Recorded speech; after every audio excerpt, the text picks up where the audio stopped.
I get asked this question all the time. What type of brand should I start to get rich? And the truth is, if you want to get rich, you shouldn't start a brand. The reason I'm making $50, $60, $70,000 a month now isn't because I started a brand. There's another reason. Ever since I was a little kid selling candy bars in Little League, I always wanted to be the best and make a lot of money.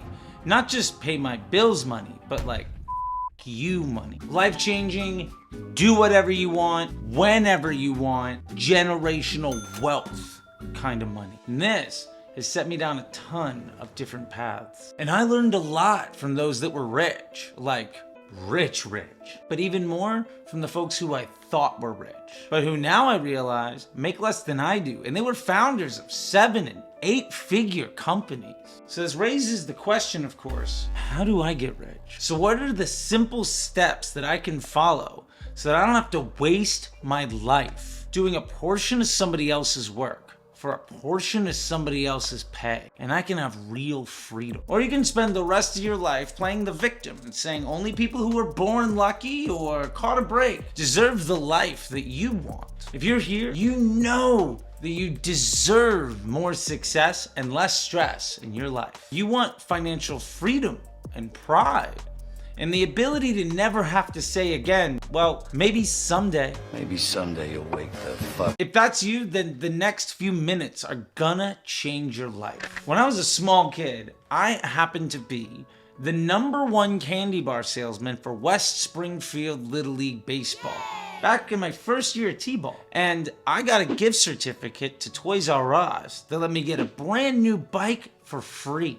So every year after that until middle school, I was the #1 salesman, and I actually outdid what I did the year before. And every year until middle school, I had a brand new Huffy every summer. I developed the skill to not only get someone's attention, but also to get them to buy a candy bar from me, even though I was outside a Blockbuster Video or a grocery store where they could have gotten the same thing for cheaper on the inside. I learned the value of having that communication skill and the joy of not only making the sale, but also developing that relationship, plus getting to enjoy a new Huffy every summer. When I went off to college, I ended up being a touring musician. And when you spend night after night in a van or a hotel room, the food you eat, if you eat at all, depends so much on how people know you and the impact you had on them that evening. In that environment, I learned one of the most important marketing skills ever, which was to assume the positive and provide a choice. It's very different to say to somebody when you get off stage, hey, thank you, would you like to buy a shirt? Than it is to say, thank you for your support. Which shirt would you like to buy? Now, the sad truth is during this time, I also developed a really bad drug habit. And I've got over a decade clean and sober now, but being a junkie teaches you lessons through the lens of Maslow's hierarchy of needs. Just how important every conversation can be and the true value of freedom. When you have to make the decision between gas for your car and food for your stomach, and drugs for your body so that you can stand up and not shake, you develop an appreciation for freedom. And you learn actually how valuable you and your time really are. Eventually, after 10 years of that, I got sober and started my career in advertising. And I learned a very important lesson early on about my value as an employee. There was this time where I was spending over $1 million a day for brands like Nissan and CBS, Activision and Henkel, Apple and Levi's. And our commission on that was 20%, which means I was driving over $200,000 a day in commission revenue.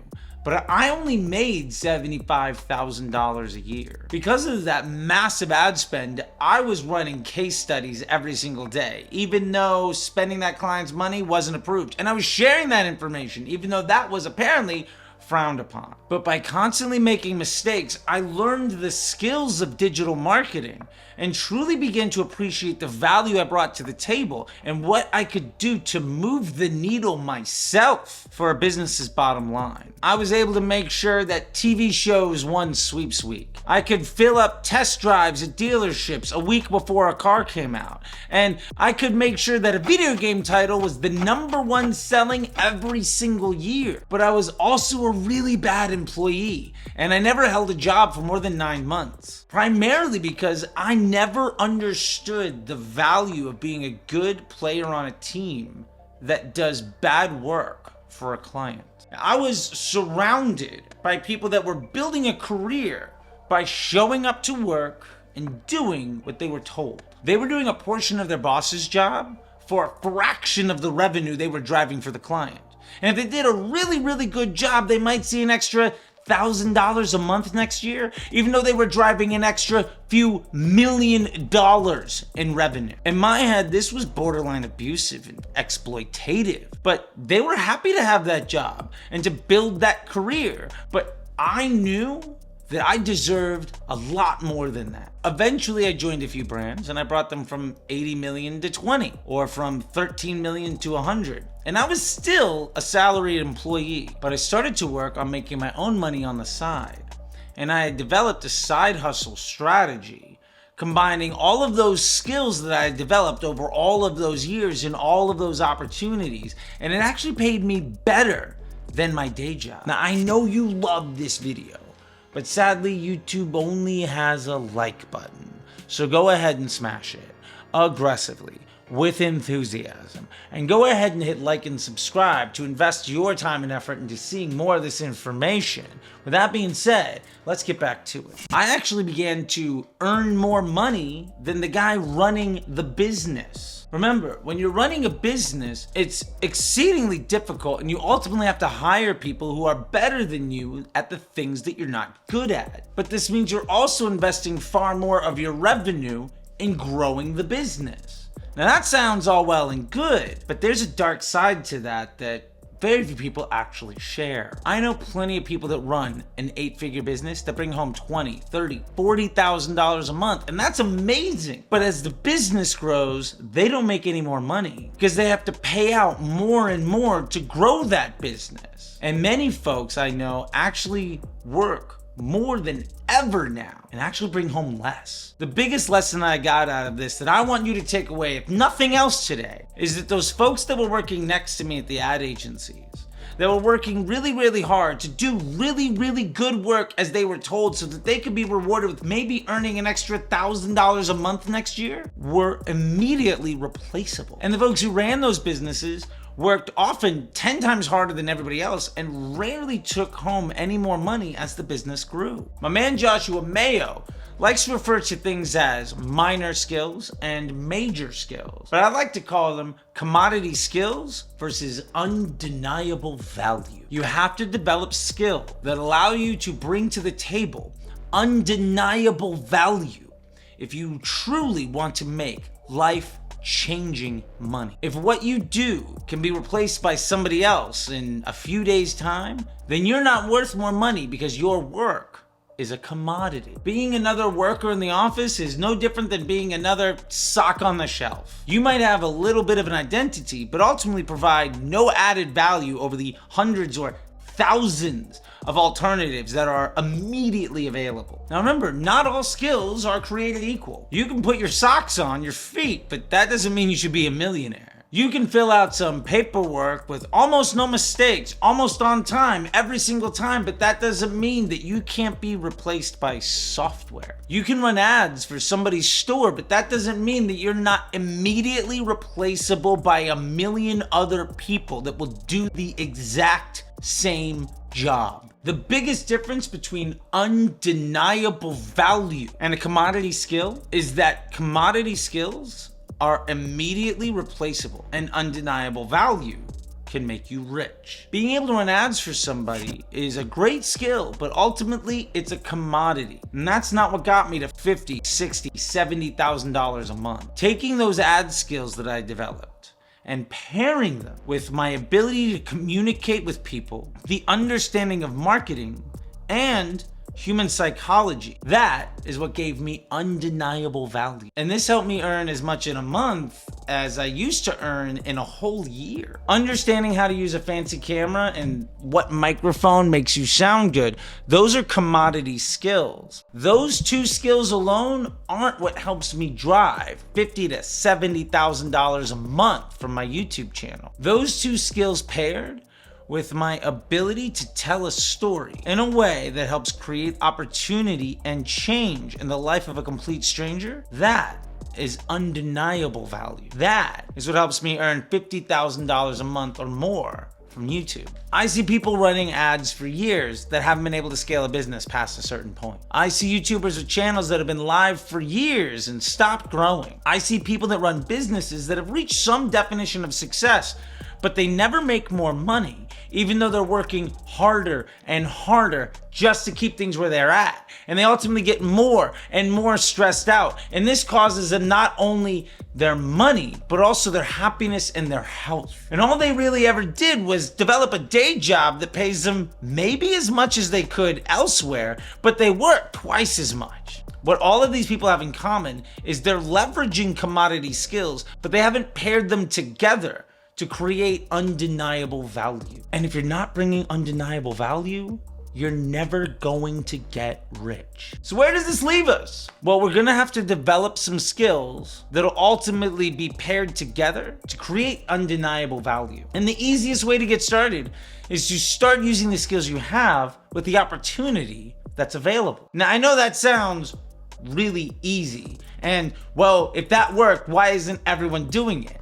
Let me tell you, most people make the mistake of never getting started because initially you're gonna make a lot less than you think you're worth. And this is really the trick played on people around day jobs. Somebody else will do all of the hard work to make it so that you only have to show up and do what you're told so you can make a fraction of the value you bring to that company, because ultimately you're replaceable. If instead you can begin to dedicate yourself to the development of undeniable value by pairing skills together with your experience, you'll start making more money in a month than your friends do in a year. The secret here is that repetition develops skill, right? Practice makes perfect. You don't get paid to practice. And most people will never actually get started because they're not gonna get paid what they think they're worth based on what they think they'll be worth when they can actually drive undeniable value. And because of this, they never actually develop anything other than commodity skills. You'll never be good enough on day one. You can't run a marathon the day you decide to get off the couch. No, it takes practice, it takes repetition, it takes investing in yourself. Kareem Abdul-Jabbar actually spent hours every day in middle school developing the skyhook. Mastery is the mysterious process during which what is at first difficult becomes progressively easier and more pleasurable through practice. Masters make more money. So go and fill your calendar with work that you think is beneath you so that you can develop a foundation where you can dig deep and pour into yourself all of the resources that will ultimately allow you to develop mastery and provide undeniable value. Every one of those jobs I got fired from built me up. Those years of drug addiction taught me to value my time. Selling all of those candy bars and band merch gave me the opportunity and the reps to talk to thousands of people and convince them to give me money for something they didn't need. Working for less than you are worth so that you can develop a skill set that allows you to master something so that you can provide undeniable value as an investment in yourself that will pay off for the rest of your life. And speaking of investment, down below you can see ways that you can invest in yourself in Disruptor School, the Facebook Ads MBA program.